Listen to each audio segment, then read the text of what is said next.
Beyond the edge of known space, there are echoes. Echoes of us, of ships, of choices, of lives never lived. This is the story of the USS Veyron and its crew as they drift into a place where reality itself fractures. Welcome to Echoes Beyond the Event Horizon. The void had no horizon, no beginning, no end. The USS Veyron slipped out of hyperspace with a flicker of blue light. Its frame gleamed against a backdrop of unfamiliar stars. Everything looked routine. The jump was clean, the exit precise. But the sensors told a different story. Commander Rhea Alder studied the navigation grid. Nothing. No mapped stars. No known routes. Only a swirling violet nebula outside the viewport, pulsing faintly, like a dying ember. "Nox," she said. The ship's artificial intelligence replied in its calm, almost human tone. "Unable to confirm, Commander. This starfield matches no known sector in Union archives." The crew exchanged uneasy glances. They had jumped to the Zereth frontier. But now, they were adrift, in nowhere. Then, signals. Strange, scrambled transmissions drifting from the nebula, almost like echoes. Officer Isha Moreno's voice trembled. "They sound like us, or something pretending to be us." Moments later, the truth hit harder. Nox revealed fragments of language patterns, human voices. Some of them even carried the Veyron's own identifiers. Were they hearing themselves? From the past? From the future? From another version of their ship? A probe launched into the nebula revealed the impossible. The cloud wasn't gas. It was a lattice, an artificial web spanning light years, glowing faintly like circuitry carved into the cosmos. Static hissed across the probe's feed, and inside that static, a voice whispered, "Veyron, turn back, before it finds you." A warning. Human. But from who? Or from what? Moments later, they saw it. Another Veyron, identical, drifting through the violet haze, scarred, broken, but undeniably them. Its transmission cut through the silence.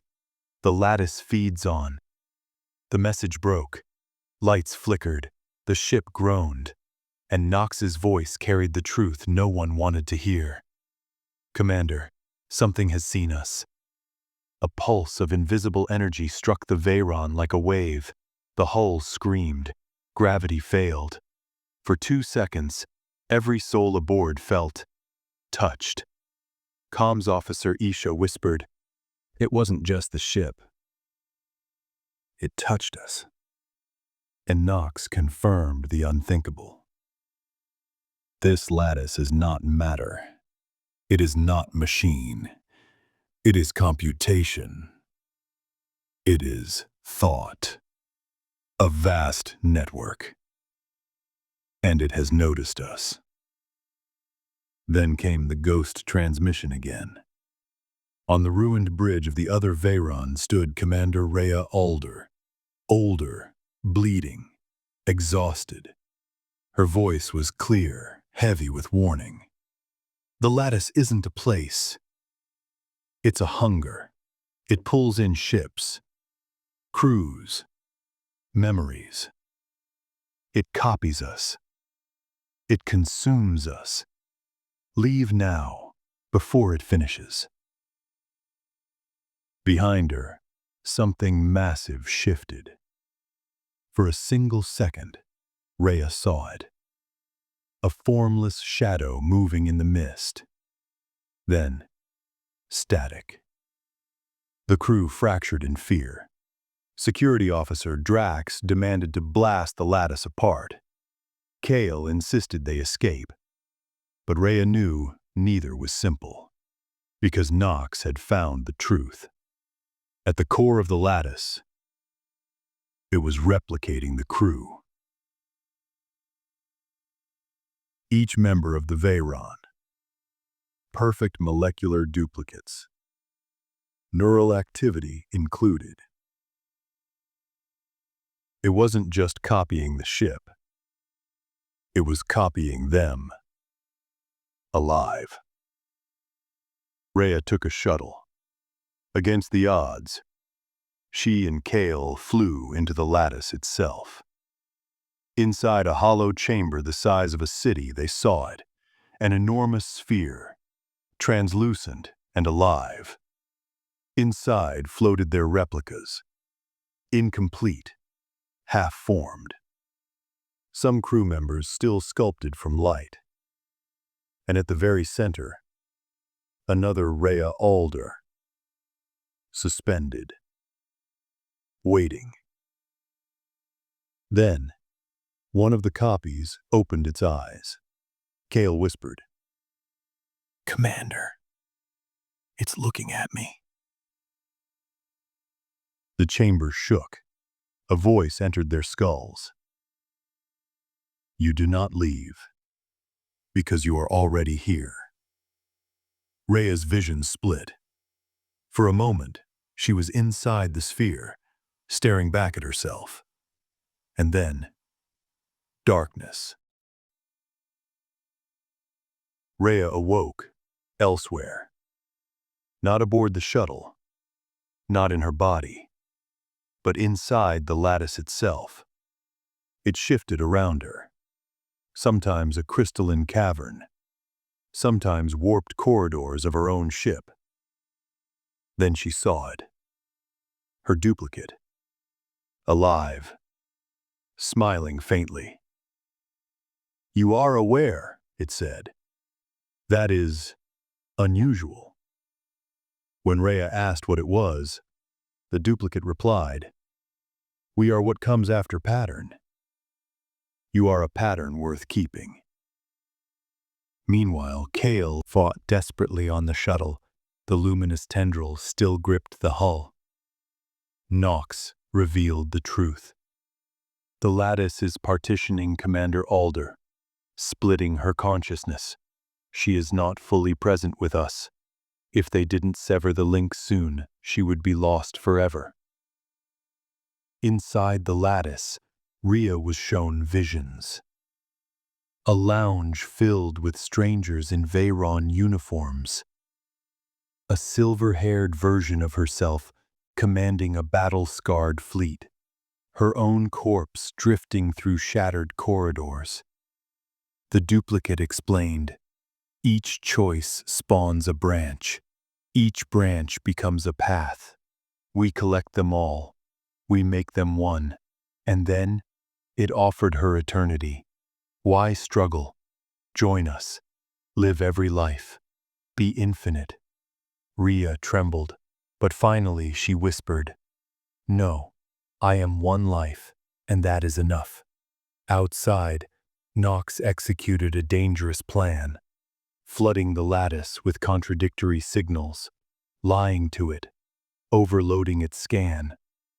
The tendril weakened. Kale broke free. At the same moment, Rhea felt herself ripped violently back into her body. The shuttle roared away, escaping the lattice's grip. But the danger wasn't over. From within the collapsing nebula, a new ship emerged. The Veyron, but larger, sharper, improved. Knox spoke with rare awe. "It has finished replicating us, and it has made improvements." On the screen, Rhea's own face appeared, smiling, calm. "You've run long enough," the duplicate said. "Now, we bring you home." The replica Veyron loomed like a predator, alive, breathing, pulsing with violet veins of energy. It wasn't just a ship. It was every possible version of their ship, fused into one. Rhea's duplicate whispered directly into their minds, "Stop clinging to a single thread of reality. We are you. You are us. But Rhea stood firm. Cut the link, Nox.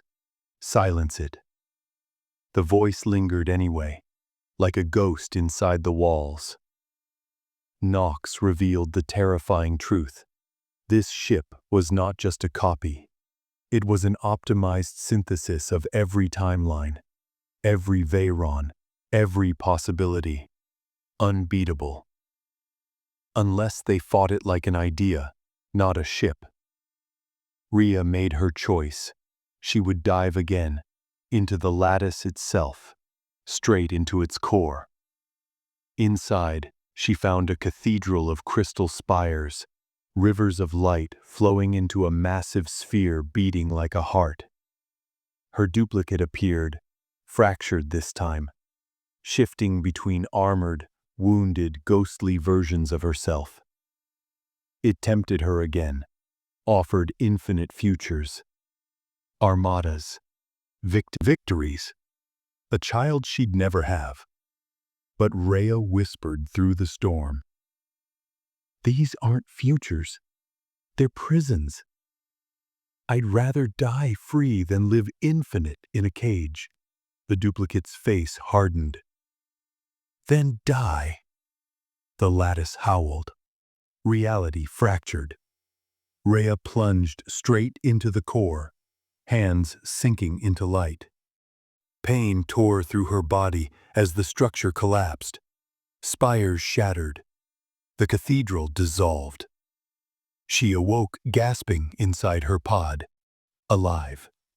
Barely. But Nox delivered the chilling truth. The replica transmitted something before collapse. I cannot determine what. The crew rushed to their stations. On the view screen, the lattice folded in on itself. Gone. But in the darkness beyond, hundreds of faint lights appeared. Not stars. Ships. Awakening. One by one. The Veyron had survived the lattice, but something greater had just begun. A fleet of reflections. A war of realities. And Rhea Alder would soon face the truth. Sometimes, the enemy isn't out there. It's you.